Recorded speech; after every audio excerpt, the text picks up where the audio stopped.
انا كنت فاكرة ان برج هافن دي مجرد لعبة عادية، بس اللي حصل في الليلة دي خلاني اراجع نفسي خالص. في يوم كنت بلعب ماب برج هافن وتعرفت على ولد اسمه ماكس، وكان دايما يدخل وقت متأخر بالليل جدا. كنا بنلعب سوا ونبني بيوت ونضحك وكل حاجة كانت عادية.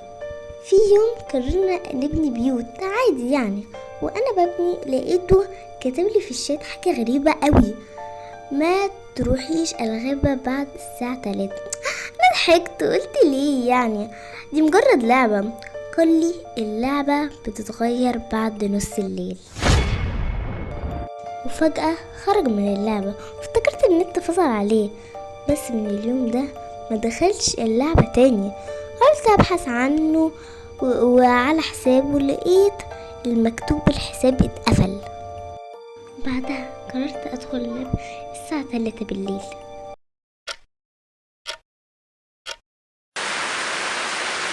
وفعلا حسيت ان الماب مختلفة والإضاءة كانت حمرة ومخيفة. ودخلت نفس البيت اللي احنا كنا بانيينه مع بعض، بس لقيت حاجة غريبة جدا.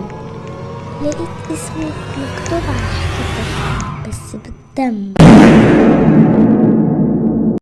وبعد كده خرجت من لعبة روبلوكس خالص ورحت نمت عشان كان الوقت متأخر قوي.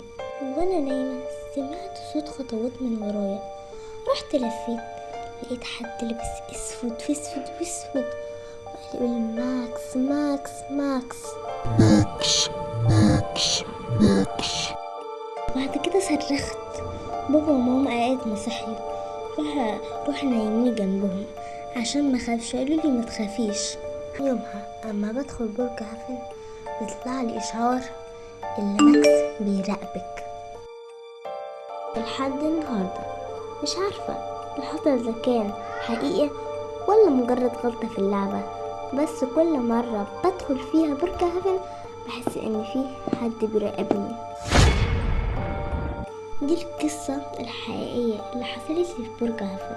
قولولي يا صحابي لو في حاجة غريبة زي كده حصلت لكم، قولولي في الكومنتات.